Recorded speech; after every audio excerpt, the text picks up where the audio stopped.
afternoon, everyone, and welcome to today's Way Forward Workshop Leader Lunch Break. We're pleased to welcome Natalie Leek to the conversation. Caring for the most vulnerable members of our community in their most vulnerable moments has consumed the passion and energy of Natalie Leek for almost 22 years. As CEO and president of the crisis nursery Providence House, she oversees scores of employees and volunteers who love children and heal families from their welcoming and homey campus on West 32nd Street. Under her leadership, Providence House has become a national model in the prevention of child abuse and neglect and the reunification and preservation of families.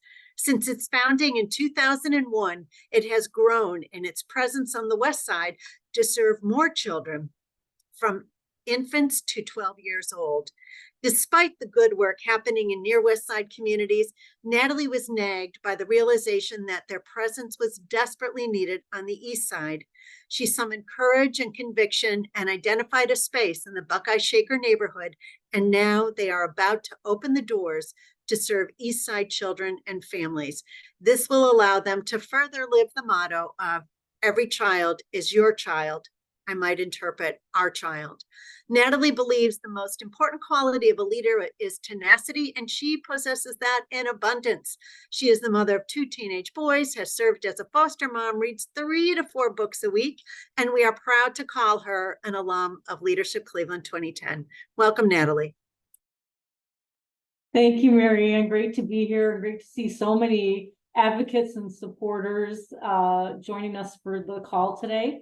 I'm going to share my screen and bring up some slides just to kind of walk through. I don't read slides, but I guaranteed Rachel that I would have a copy of this available to anyone that would like it after the discussion today. I want to really highlight our mission statement, which our board of directors, some of whom are on this call, really took us a look at from a strengths-based perspective about our families as we really focus on bringing equity, not only to our mission to keep kids safe and families together, but the ways that we do it and the ways we do it with community. So as I, just bring up the slide, who is Providence House? You can see credentialed and vetted, founded in 1981. And over the last 42 years, over 14,000 children have been served by Providence House. We are one of the nation's largest and longest operating nurseries. And as Mary Ann said, with our East Campus opening, we will be the largest residential crisis nursery in North America, right here in Cleveland. So we are just thrilled to have that honor.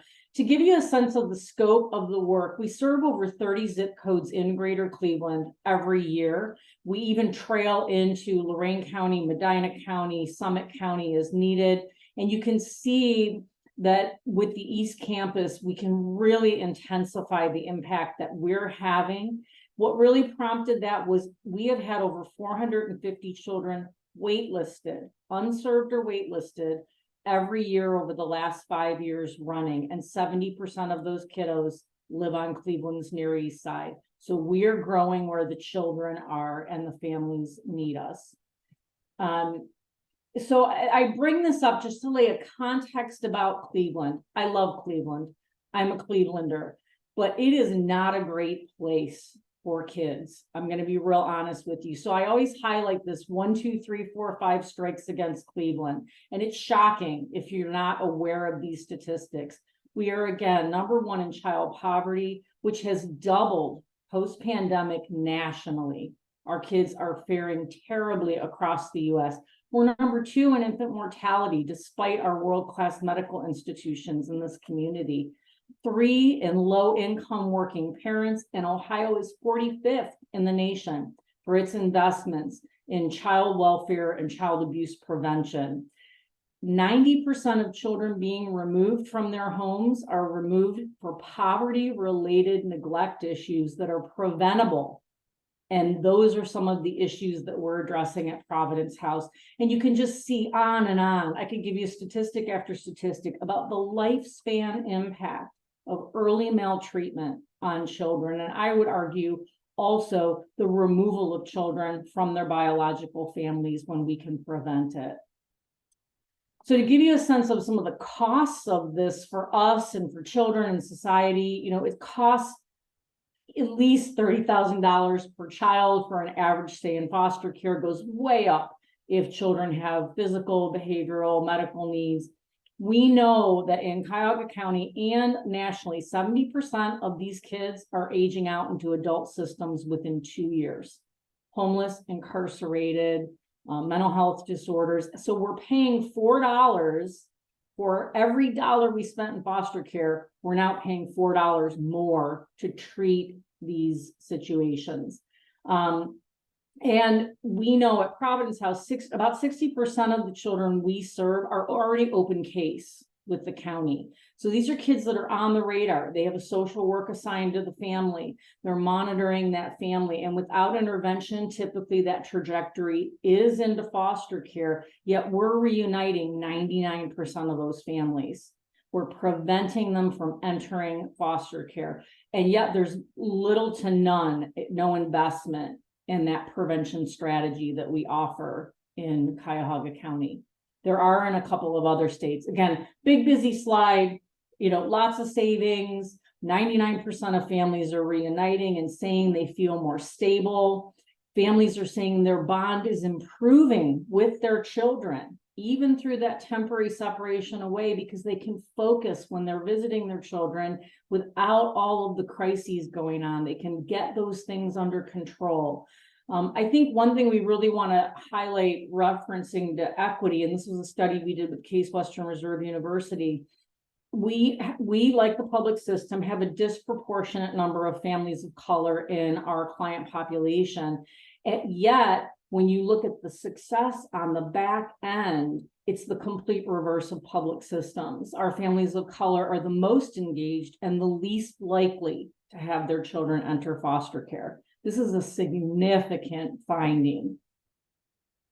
So in a nutshell, I'm going to go real quick through these slides, but we provide emergency shelter to children birth through 12 for up to 90 days with 24/7 direct care and services, very holistic, including medical care and monitoring. We also have partnerships with some of our public agencies. So we've heard about the unfortunate situation at Jane Edna, kids waiting to find families or foster homes who've been removed in emergency situations.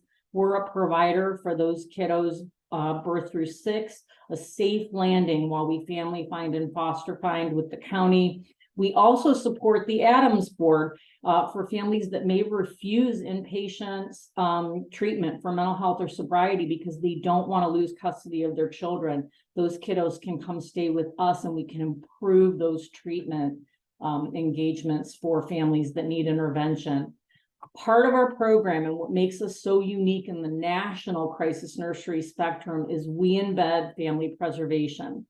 The mandate nationally is all you have to do as a crisis nursery is provide shelter for children. But the onus, we believe, is on us that if we're going to protect children and keep them safe, we need to make sure their families are safe and stable for them to return to. And so we offer a whole suite of services, and it is required that families participate in these services in order for their children to be admitted in our program. And our engagement rates with families are off the charts, and I'll show you a couple of those. We also do some community-based work. So nearly 300 families a year are referred to us by partner agencies in the community. We're kind of the baby place in town.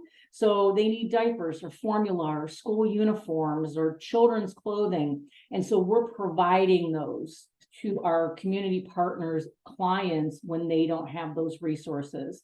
We also have taken all of these family services out into the community and host cohorts of parents and grandparents and give them that referral, case management, parent support, peer building in the local community site. This bubbled up by an old friend, many of us remember, Ron Soder at Boys and Girls Club. And Ron said, we're doing all this great youth work, and our mentors and our staff are so frustrated because we know we're sending those kids home to situations that need so much support. Can you come in and work with our parents and do what you guys do so well to help stabilize those homes that our youth are going home to?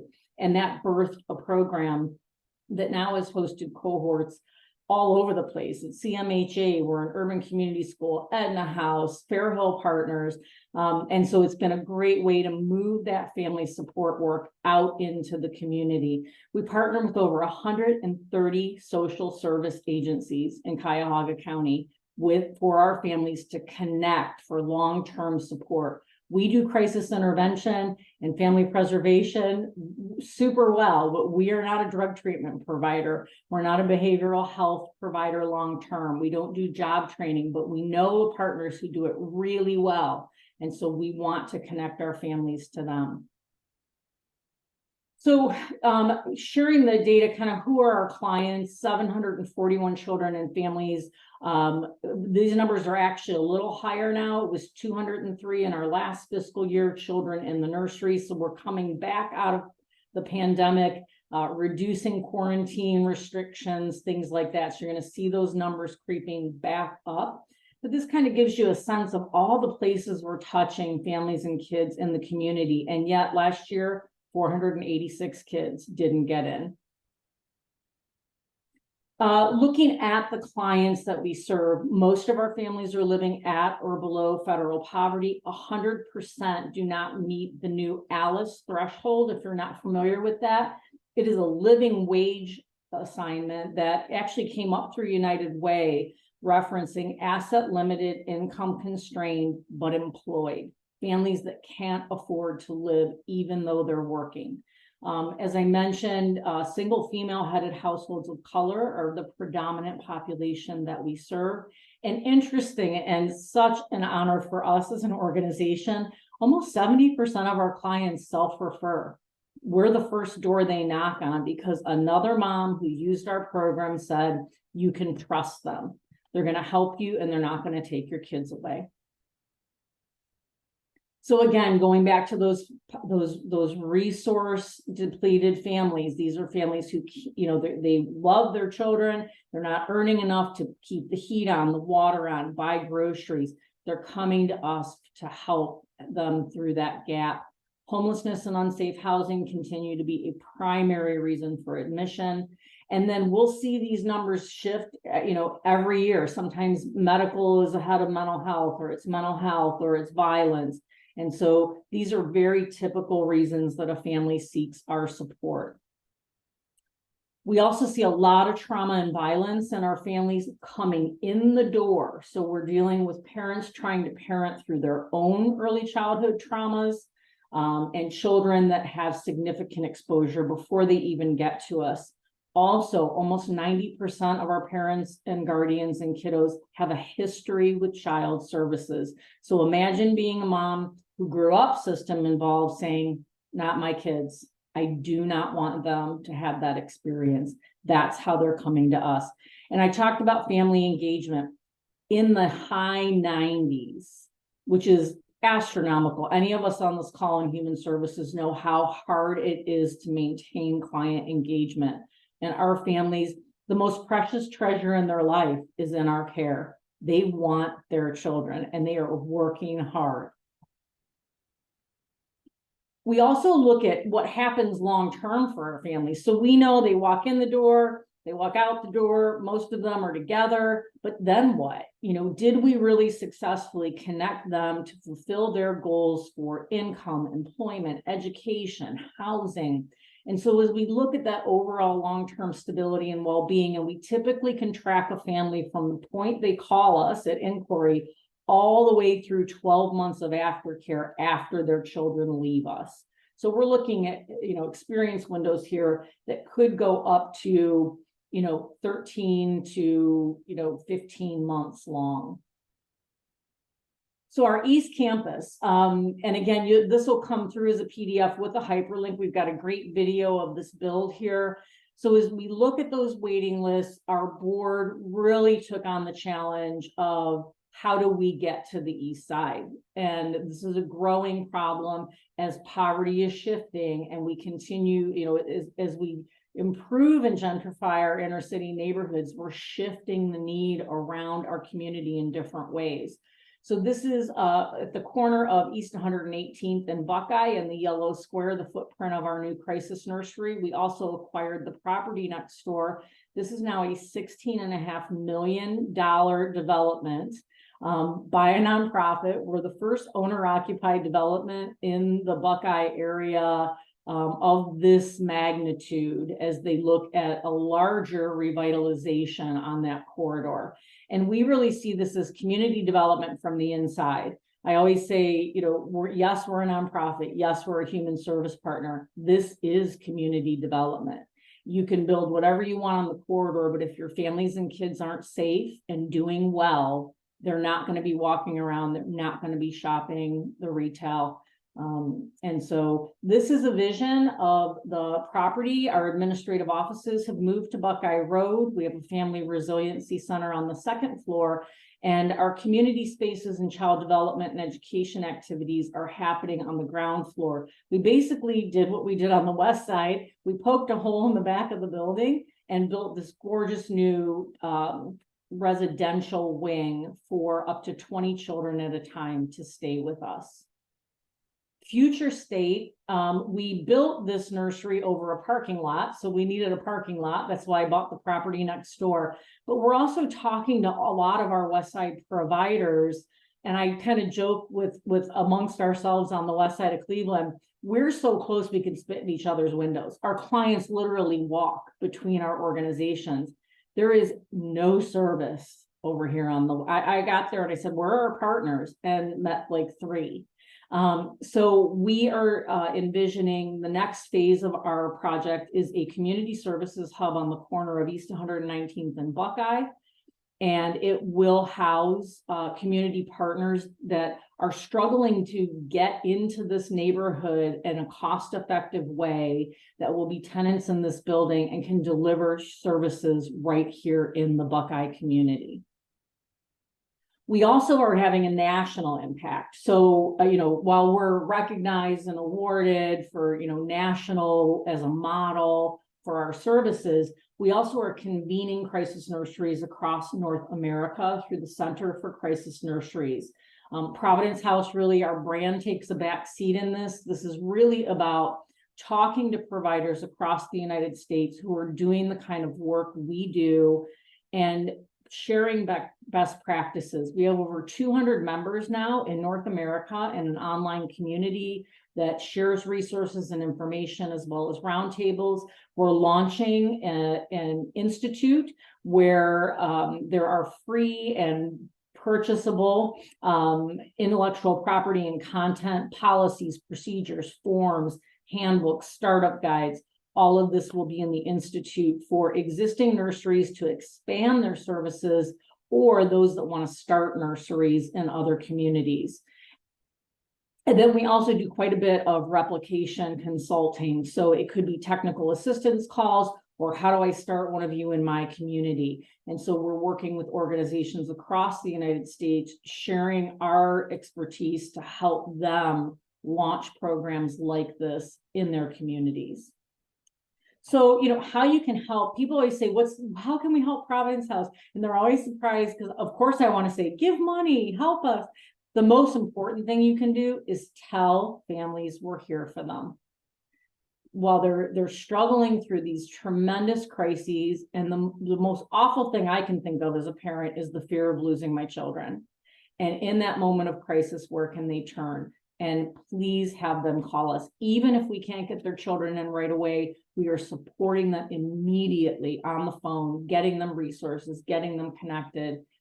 Advocate for public partnerships. We have so many great providers in Cuyahoga County that are struggling right now, particularly in the current economy, the distraction of natural disasters, pulling donors away. Public partnership in the savings and that we're bringing to our local community is critical.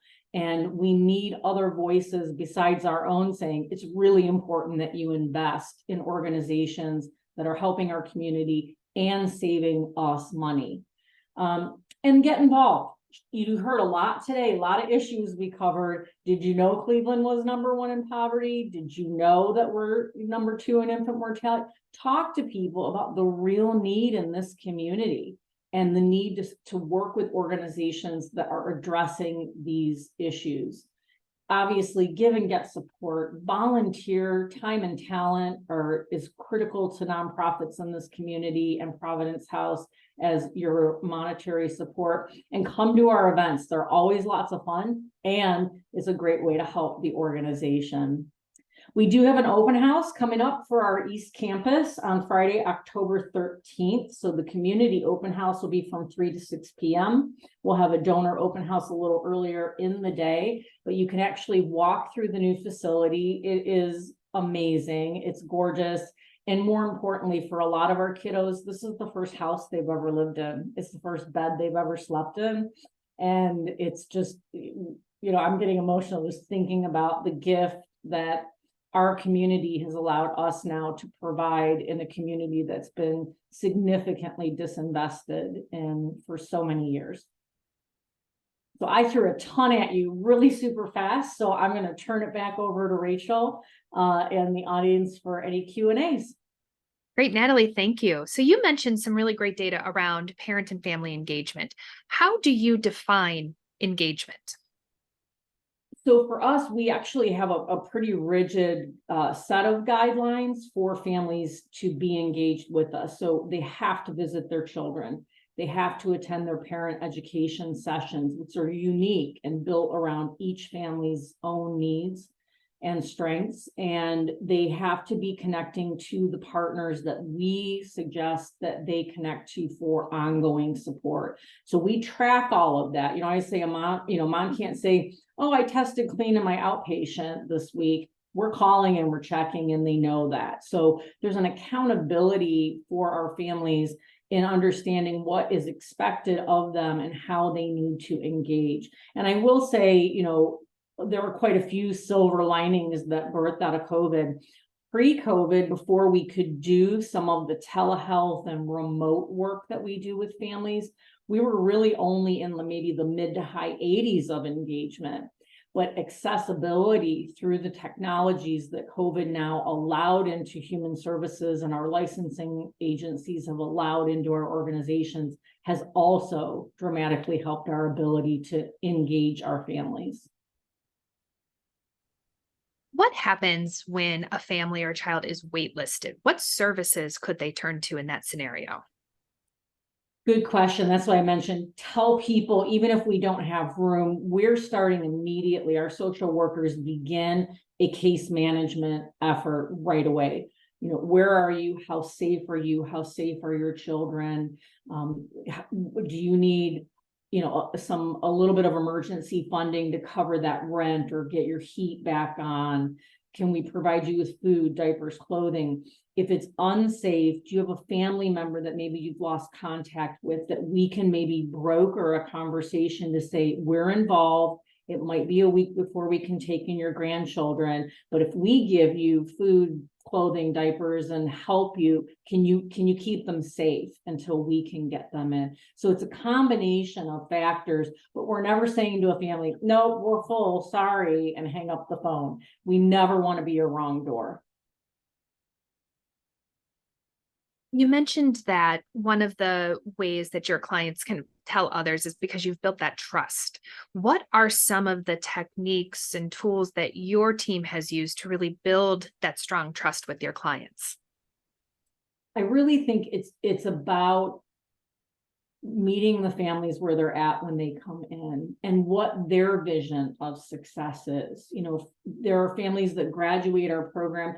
Is it my vision of success or what I would want for myself and my family? Maybe not, but it's theirs. And so we want to get there with them and have them identify what their goals are. We also, I think, are really, I mentioned as a mom myself, I always try to position myself in thinking about where would I have to be financially, emotionally, spiritually, with such a deficit of support in some cases that I went to complete strangers with the most precious thing in my life and said, will you help me and keep my kids safe? And so, I think for all of us at Providence House, that bravery is the respect we give to our moms. And I think for our moms, it's the first time they've been respected.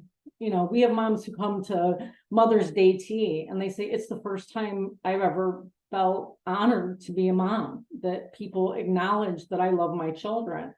And I think that that's where the trust comes, is that just true and deep respect for how brave they are.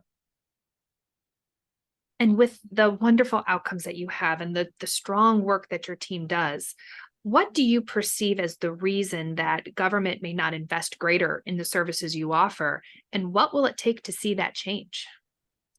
I think it's because we do it.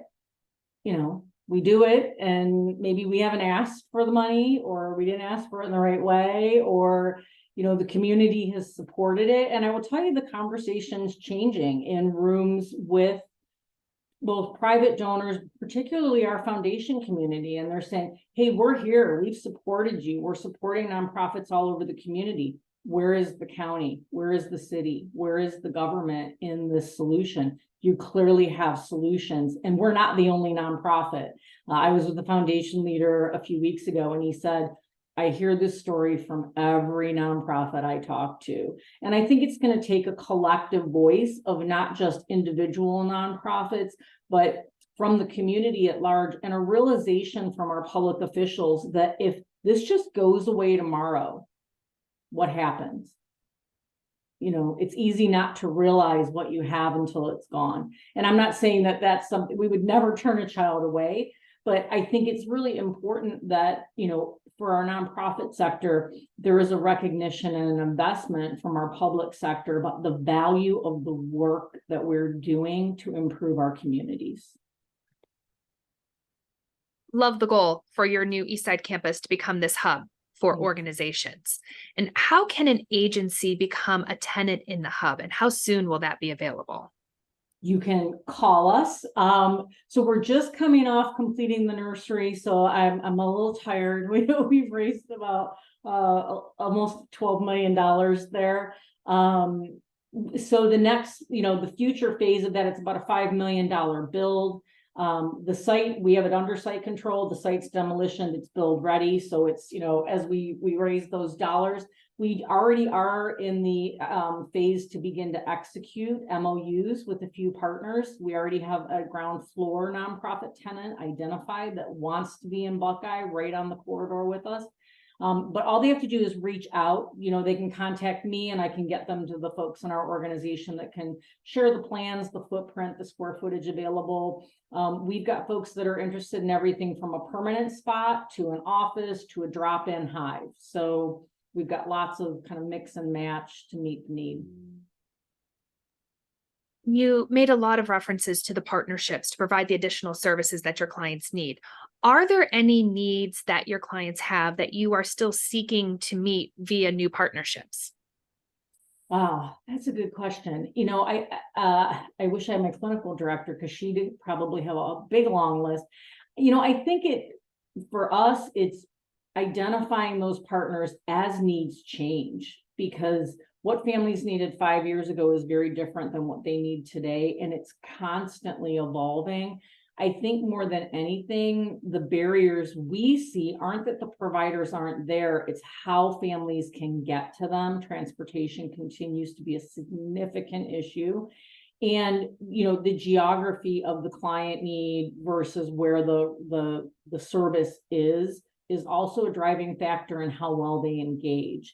And so I think that's why we're excited about the hub. I know Kristen just did something similar at Food Bank, slightly different mix of providers. But you got to remember, these are people without cars who are walking, riding bikes, public transit if they can afford it. We need to be embedded in their neighborhoods. Natalie, this has been just absolutely inspirational, and the time has flown. Thank you for all the good that you do, and we wish you great success in Buckeye. The greatest success would be not to need Providence House in our community. So we'll Absolutely. I would say the best thing that can happen is we go out of business because nobody needs us.